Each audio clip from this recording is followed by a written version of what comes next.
Okay, at this time, I'll just give a brief comments about the ordinance. Ordinance number O-01-20, amendment to Chapter 6 in the County Code of Ordinance, regulating possession, sale, distribution of alcohol beverages. You will have attached with your agenda packet that was out front. This has also been online. This is a amendment to a couple of sections of the current ordinance. Also, the entire ordinance can be found online. It's about 27 pages that you can download into a PDF format. When you look at this under section 6-8, it states the prohibited locations with regards to the sale of malt beverages and wine by the package. So when you look at that, you may want to underline, by the package, because those regulations there below it pertains to package sales. And then on the second page, the 6-93, it starts out there with A, applicants for on-premise consumption license. And so there are some differences whether it is package or if it's on-premise consumption. So just wanted to point that out to you. What we have is in the current code, there are some setbacks that have been set by previous administrations, and what we've had request is to look at this and modernize this, and as we've reviewed this, looking at what the state minimums are and to be able to set back to those state minimum standards for both the package and the on-premises sales. And there are some state mandates that require, and the OCGA codes are listed there. But in a nutshell, we're working to try to deregulate with this ordinance, and we're also trying to be more business friendly and also have smaller government. And so that was kind of the basis of what we were looking at here, with smaller government, more business friendly, and to default back to the state minimums on both the package and the on-premise consumption. So at this time, we will allow anyone that would like to come up to the podium that has any questions, comments, or would like to speak to this. If you have other things that you want to talk about, we'll handle that in the second part of our meeting. We'll talk about anything that pertains to Walker County in general. But at this time, the public hearing is to have open dialogue and discussion and to hear from the citizens about the changes in this draft proposal. So who would like to be first? Okay, come on up, Rick. My name's Rick Talent. I'm a taxpayer here in Lafayette. I'm also a minister and broadcast media. I have a prepared statement, but I'm going to give that to you as a letter rather than read it all tonight. I have a couple of questions that do come to my mind, though. In looking over this, I see that basically the only thing that's been changed on the ordinance is the removal of the 300-foot requirement from a church. That's in the old ordinance, that's not in the new one. David, would you like to speak to that? That is correct. That has been deleted, yes, sir. Why is that being deleted? The state minimums do not require that. And, one question that I had when I read that is, why 300 feet? What's magical about 300 feet? Why was it not more or less? Well, then let me ask this. The very short time that the people have been able to review this online, the notice being given on December 25th through the holidays, where everybody was busy with family, friends, and the holidays, and many sick. Most of the churches in town are not even aware of this change in the ordinance. Is there no reason why we have to do? Is there any reason why we have to do this right now? Can we not delay this for 3 months or 6 months and have time for the public to be fully aware of all the changes? Well, we have standard procedures that we do anytime there's an ordinance change as far as the proper advertising, following the state standards or state statutes and everything. So this has been very consistent with any other ordinance changes that have been adopted in Walker County. And But so is this there- is but about is there a reason why it's going through right now? it's about just slightly less than just about a 30-day process. So there's no action that will be taken on this tonight. This is just to allow the public to make comment, or have questions. There may be things that we need to go back and research or double check, those type of things. So it's time that anyone can come forward to speak about this. There'll be no action taken at this time. Well, as a minister and as someone who has pastored a number of churches, my question comes to mind, why do we have to delete that 300-foot, since there is a requirement for there to be a distance from schools and other facilities, why is it being deleted for churches? We were going back to the state minimums. Is there any reason why the county can't leave it the way it is? The county could, if we want to be at a competitive disadvantage. Rick, I mean, this is, for me, has nothing to do with like encouraging people, hey, go drink more. Of course, people are going to drink or they're not. But right now, we are at a competitive disadvantage to other places. There's a reason that Georgia got voted or assigned as the designation of, for 3 years in a row, as the most business-friendly state in the United States. And they took this back to these minimums because they saw what was happening. It was, I don't want to call it discriminatory on its face, but for what was really happening is a grocery store could sell beer right in the parking lot next to a church.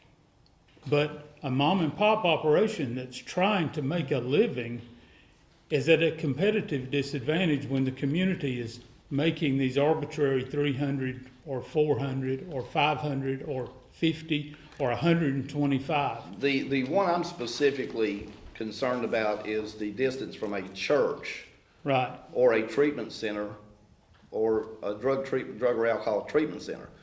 That is what has specifically been deleted from the ordinance. Nothing concerning distances from grocery stores or convenience stores. And for the most part, convenience stores are all corporate owned and the mom and pop convenience store does no longer exist. So I don't think that argument has a lot of foundation on it. I'm really thinking more not just in convenience stores, but any retail establishment. Now, you're talking about Lafayette or the city. You know this is already in place in the city of Lafayette. We're talking about county here. This is already exists in Lafayette. We are adopting the same thing that Lafayette did, and I think what they did was correct. So the city of Lafayette has already eliminated this Yes, months distance ago. requirement? Yes. The state went first, and I believe please don't hold me directly, I believe in 2017, the state of Georgia said, this is kind of ridiculous, honestly, that we set these minimums that gives one place an advantage and another a disadvantage due to the fact that across the street is a church. And so they just took it to a minimum, and a municipality has the opportunity to adapt that for their own community or not. But as much as I don't want people to start drinking, if they don't, I want the revenue. This is a personal opinion, Rick. I don't want this revenue going to Catoosa and Hamilton County. When it came up for vote, I voted in favor of alcohol Yes, being sir, sold. you told me Okay, that. and I we knew- discussed that. Yes, sir. But I have a real problem with the deleting of the distance requirement from a church Yes, sir. for the sale and consumption of alcoholic beverages. Yes, sir. That I has, that respect has always that. been a matter of respect for the house of God, that those laws were there, and to delete that, I don't see where it's going to benefit the county. I don't see where it benefits the community, whether it's in the city or the county. And that with the city, I'll address with the city. Yes, sir. But I'm totally opposed to the elimination of the distance from the church. Yes, sir. Thank you for that. And I believe every pastor in this county would be opposed to it for the same reasons. We don't want a tavern or a package store right at the end of the parking lot. Yes, sir. I don't believe that's good community planning, and I don't believe it's good business. Okay. I've addressed, like I said, I've addressed it in a letter, and I will forward that letter to Okay. you. Thank you very Thank much. you, Rick. Thanks, Rick. Okay, anyone else that would like to speak tonight? Yes, come on up, please.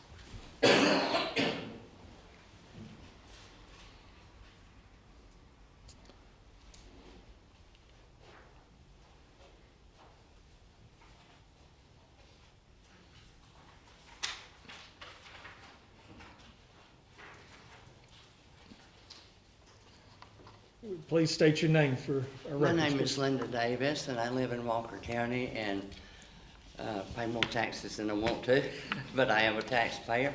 And I have the same question that the pastor had as to why now?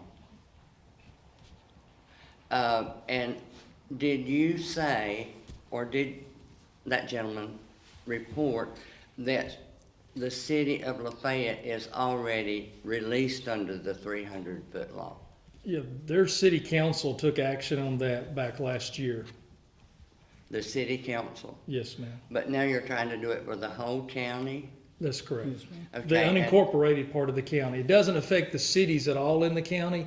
It's strictly the unincorporated, the outside the city limits of all the cities.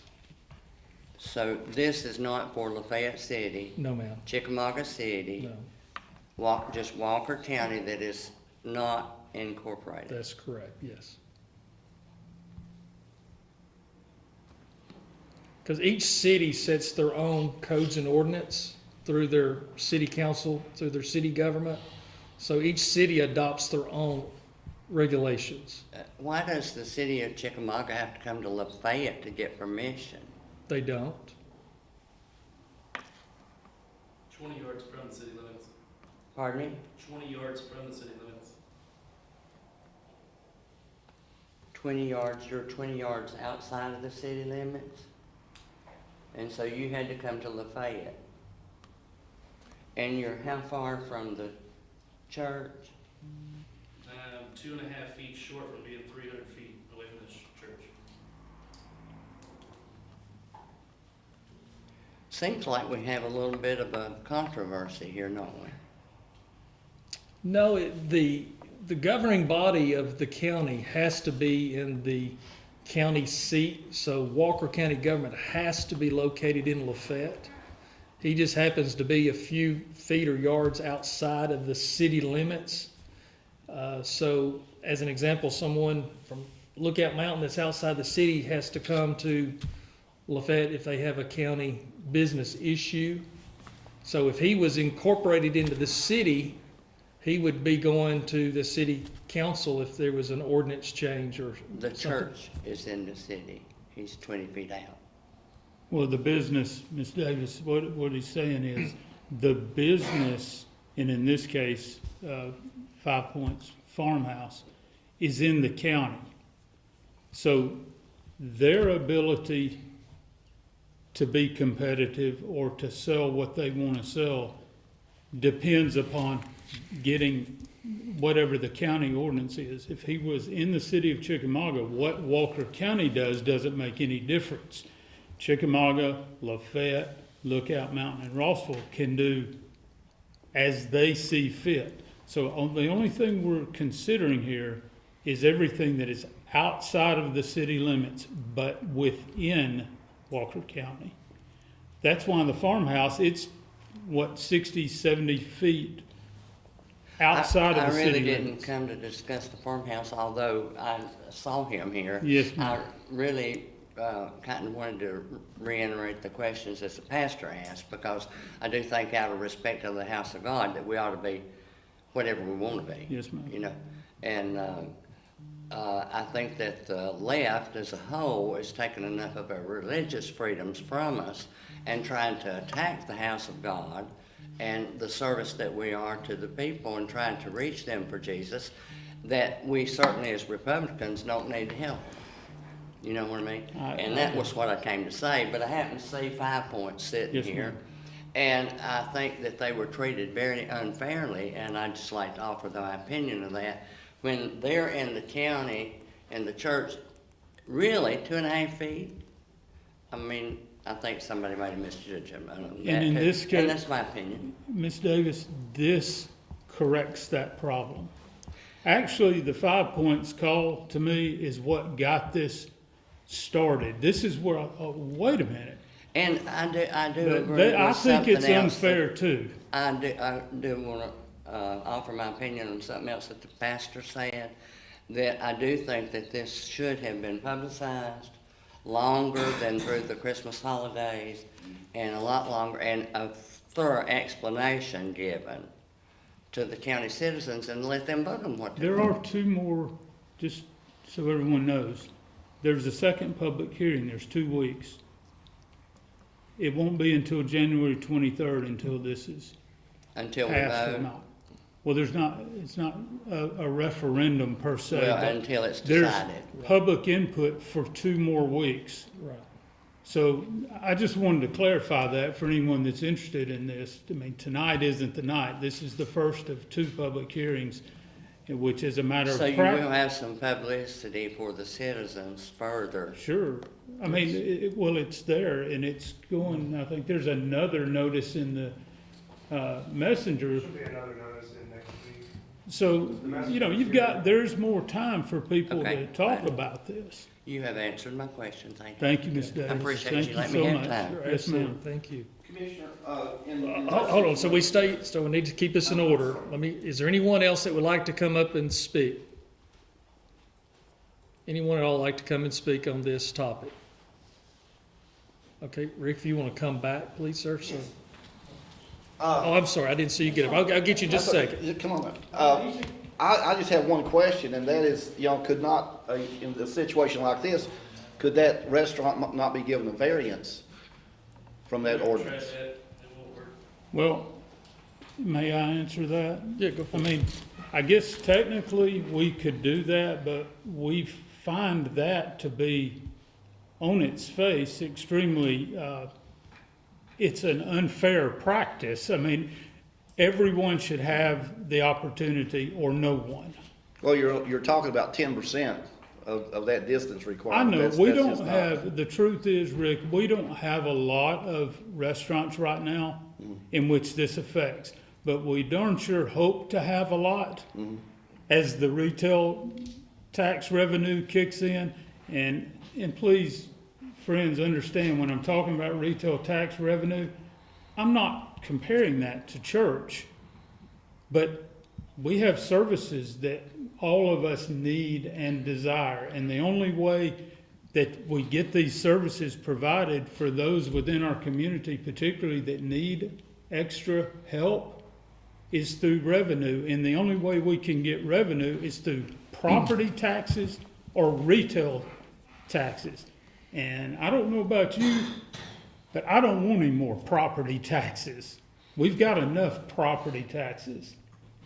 So the more we do these type of activities that capture the retail dollars in Walker County and don't give them away to our friends, and I love Catoosa County, those are my friends, but I'm here for Walker County. I don't want that money going to Catoosa County and Hamilton County anymore. And this is the way we make it possible. These guys right here using phone, this isn't about them. I'll tell you straight up, the phone call from them is what got this. Hey, wait a minute, we're at a disadvantage. Now they're talking about moving to Ringgold simply because we put them at a competitive I disadvantage. understand we have to be business friendly. I was just, Yes, sir. my only question was, in all the other places I've lived, you know, you could apply for a variance and with public hearings, a I variance know. would be granted Yes, if, sir. if everybody was in you're agreement. I don't right. see why in their situation, they couldn't be granted a variance. You're Without right. having to rewrite the law and then make it possible for a tavern or a purveyor of alcoholic beverages to be right at the end of the driveway from a church. Yes, sir, I understand, and I agree, and you know you're right about what you're saying, and I know you're right too. It could be done that way. But what we decided to do is get government out of it and let the free market express itself. Yes, sir. Please state your name for us. Jim Davis, taxpayer in Walker County.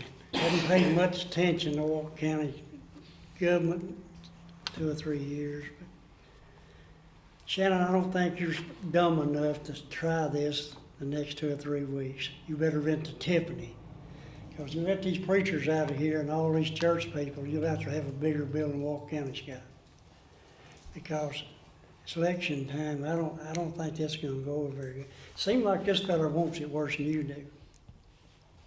Well, I to don't be know what his honest, agenda is, I don't know what his job is.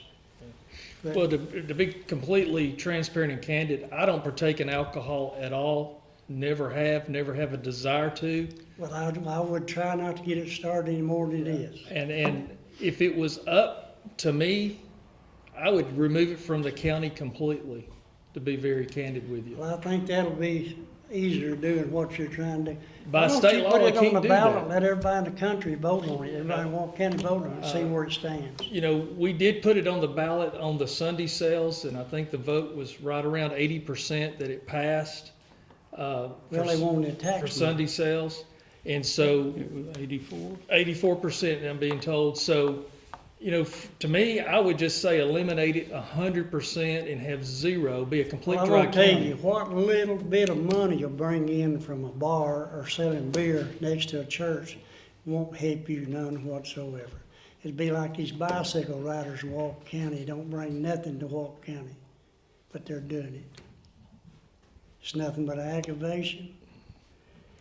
And I'm gonna tell you what, it's gonna hurt you a lot worse than it's gonna help you. You built a barbecue joint down here south town, aren't you? Yes, sir, Is it in the city limits? it is. Good. Cause I figured this is what all this was about. No, it's not. It's not even in this, not even into the jurisdiction that this is for. I worked for you, helped you every way I could, but you don't need to do this, Shannon. I promise you.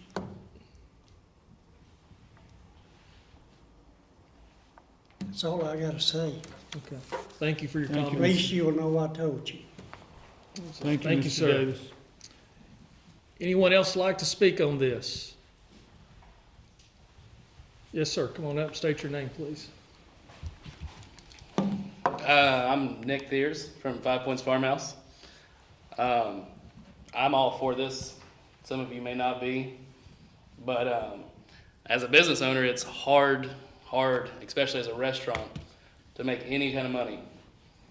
Now, we're 20 yards from the city limits of Chickamauga. City limits of Chickamauga, they took church completely out of it. You can put a bar inside of a church in Chickamauga. But I'm 20 yards away from it. And I'm 2.5 feet short from a church. So all the extra revenue that would bring in from alcohol sales, we're losing it. And it's hard work for me to make money off a $6 vegetable plate. So that's pretty much all I got to say. Thank you for your Thank you, comments sir. and for being here. Anyone else? Kind of last call. I'll just stand right here, if you don't mind, and reiterate what he said. I don't even think they plan to serve alcohol on Sunday. So, Okay, thank you. All righty, no other comments. We'll end that session of our meeting, and we will go to our other agenda packets that were made available. This will be our regular scheduled meeting. It is 6:26 p.m. We'll call this back into order. In the packet, you do have a copy of the minutes from the prior meeting that was held back on December the 12th. We took off the second meeting in December for the Christmas holiday, so this is our first meeting since December the 12th. For anyone that has reviewed these minutes, is there any questions or concerns or changes to those minutes before we sign those into the record? All right, hearing none, we'll sign these into the record.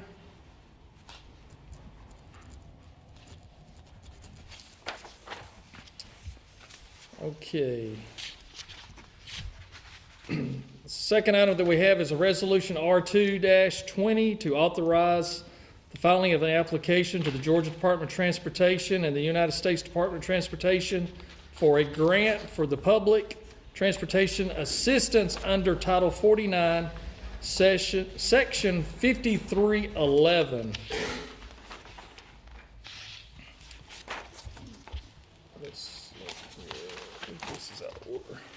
Okay, our CFO is here with us tonight. Greg McConnell, would you speak to this, please, sir?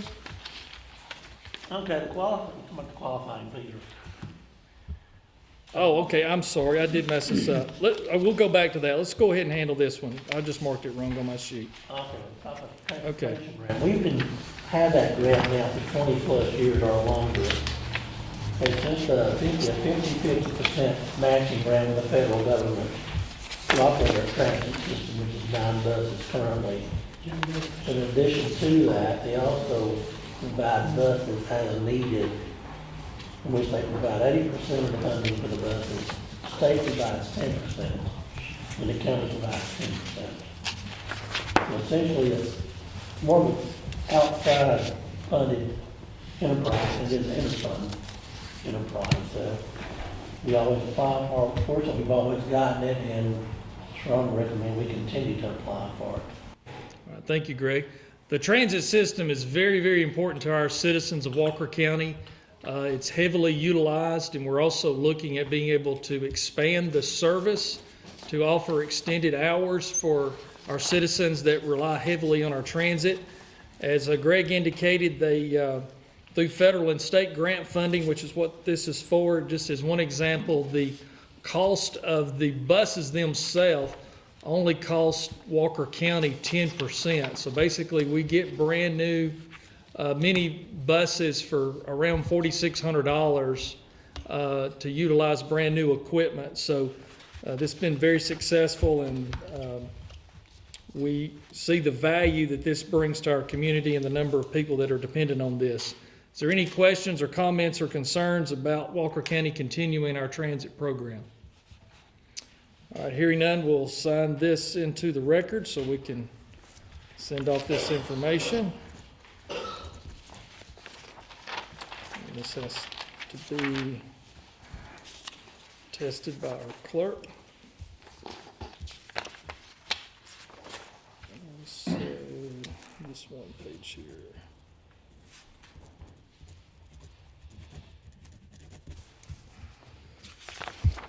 Okay, and sorry I got us out of order on our agenda. I had check marked off about the qualifying fees.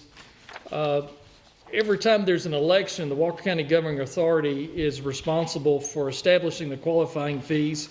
This is a resolution R-001-20, a resolution of the sole commissioner of Walker County to set the qualifying fees for the 2020 election. Whereas the sole commissioner of Walker County is the governing authority for Walker County, Georgia, and whereas pursuant to OCGA 21-2-131A, 1 and A, the governing authority is required to fix and publish the qualifying fee for each county office to be filled in the 2020 general, primary, and the general election, and whereas, except as otherwise provided by OCGA 21-2-131, such fees shall be 3% of the minimum salary of the county offices. Therefore, be resolved, the sole commissioner of Walker County, Georgia, that the qualifying fee for all county offices for the 2020 primary and general elections to be as set forth Exhibit A attached hereof, so resolved and adopted the 9th day of January 2020. So this is a requirement of us to do in January of each year. So we have the qualifying fee set for the clerk of the court,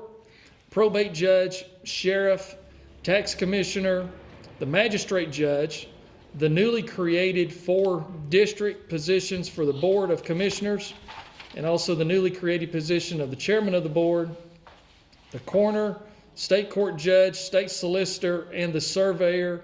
And also, we're required under this statute to also set the salary requirements for the Board of Education for Walker County Schools, even though they are a separate entity of the Walker County government. But by that statute, we are required to set their qualifying fees as well, and it also is 3% of their gross annual pay. So any questions on this resolution? Hearing none, we'll sign this into the record and get a copy of this over to the election office. Be attested by our clerk as well. All right, now I'll get us back in order here. The acceptance of Melba Powell's resignation letter. This letter is dated December the 12th, 2019, made out to myself, Shannon Whitfield, Walker County Commissioner, reference the Board of Assessors. Dear Mr. Whitfield, please accept this as my notice that I will be retiring from the Board of Assessors effective January 1 of 2020. And again, we didn't have this letter in time for our last agenda that we had. We actually received this actually the day of our last meeting and did not meet the qualifications to get it onto the agenda. So we did want to make this public of her retirement. And also I have a letter dated today, January the 9th. Ms. Powell, I would like to thank you for your service on the Walker County Board of Assessors. We greatly appreciate your dedication and support to the citizens of Walker County, and I wish you the best in your future endeavors. Sincerely, Shannon K. Whitfield, Walker County Commissioner. And Melba has been an outstanding board member. She's done a great job representing all of us on that board, and she'll be greatly missed, but we understand that she's ready to retire and let someone else come in and fill that position. We don't have anyone at this time to appoint to that position, but hopefully by our next meeting, we'll have that squared away and we'll have a new member for that board. Shannon, I know that Melba's not here, but you all join me in an applause for Miss Melba. This is a lot of years of great service. She has been committed to this county for a long time. Yes, she has. She's a hard worker, very much. Okay, at this time we have our statistical data report that we publish every month, and it's kind of unique coming up on the end of the year that we have the year-to-date numbers so you can see exactly the totals for 2019 and how they compare against 2018, 2017. On our intake of our dogs, 102 dogs and 19 cats, and you'll see on the outtake through adoptions, rescues, and returns, 130 dogs found new homes through the shelter and 31 cats. Down at the bottom there, euthanized, we unfortunately had to euthanize 2 dogs and 1 cat, and we only euthanized due to health issues or animals that are too aggressive to be put back into the general population. Fortunately, you can see there in 2019, our euthanasia numbers are drastically come down. Unfortunately, there was 31 dogs and 7 cats that had to be euthanized. But when you look at 2016 and years past, it was running over 1,000 per year. So the staff has done a tremendous job and worked really, really hard at finding and rehoming as many animals as we possibly can. Our code enforcement did 596 inspections that were in compliance. There was 19 that was out of compliance where there was violations. Closed 1 case. Fire department continues to stay very busy with 532 calls for service. If you look there for 2019, they had 6,091 calls for service in the last 12 months for all of 2019. In 2016, that was just shy of 3,500. We was at 3,492, and now we're over 6,000 calls. So our first responders are responding to a lot of calls, and many of those are medical related and life safety type calls. They installed 47 smoke alarms. That program has proven to save lives. We've had 2 fires in Walker County in 2019, house fires that our first responders went out in prior months and installed the new smoke detectors, and lives were saved. And so that program has been tremendous. There was 781 smoke detectors installed in 2019. And to my knowledge, I think we had 0 fire fatalities in 2019, and we know of 2 fires in homes for sure that saved lives because the smoke alarms went off and the people were able to get out of the fire. Our litter control picked up 11,340 pounds of trash off our roadsides. Mountain Cove Farm, the team there has done a phenomenal job with 84 nights stayed in December. The staff told me in our budget planning the year prior that they would hit 1,100 nights stayed in Walker County at Mountain Cove Farm, and they did 1,102 nights stayed at Mountain Cove Farm. And when you look back at 2016, it was 162 for the entire year. So in 3 years, the team's taken us from 162 to 1,102. So hats off to our team at Mountain Cove Farms. They're doing an outstanding job. New single-family home construction, there was 6 permits pulled in December.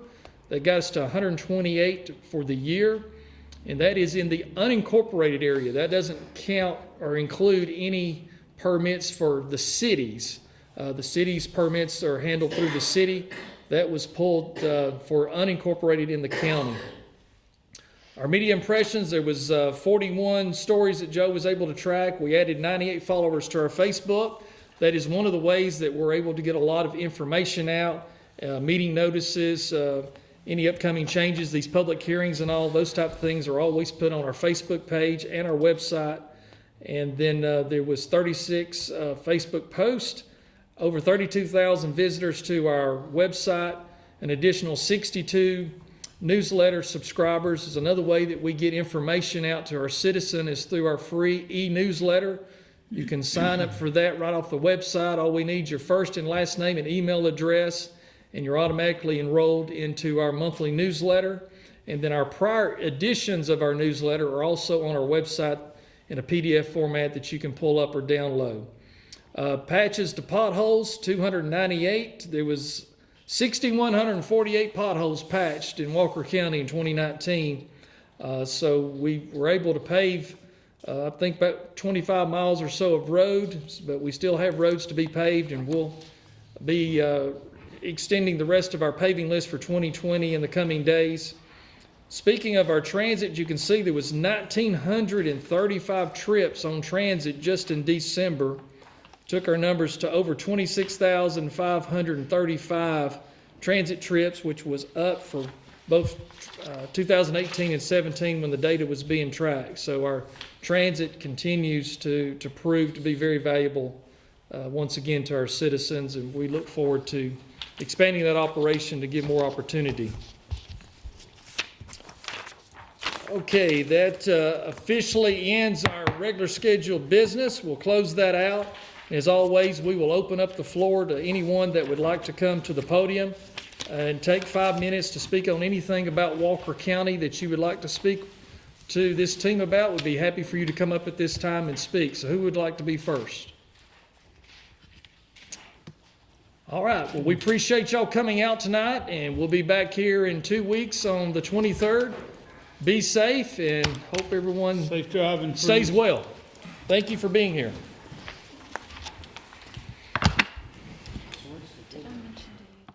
Happy New Year! Do you know what's coming this year? No, not that. 2020 is a census year. What's that, you ask? The census is the constitutionally mandated head count of everyone who lives in a specific community. The count results in state and federal funding for things like schools, roads, and public transportation in our area. It also helps with planning for emergency services, healthcare, and attracting new businesses. Make sure we get our fair share. Make Walker count. Finish the 2020 census this spring.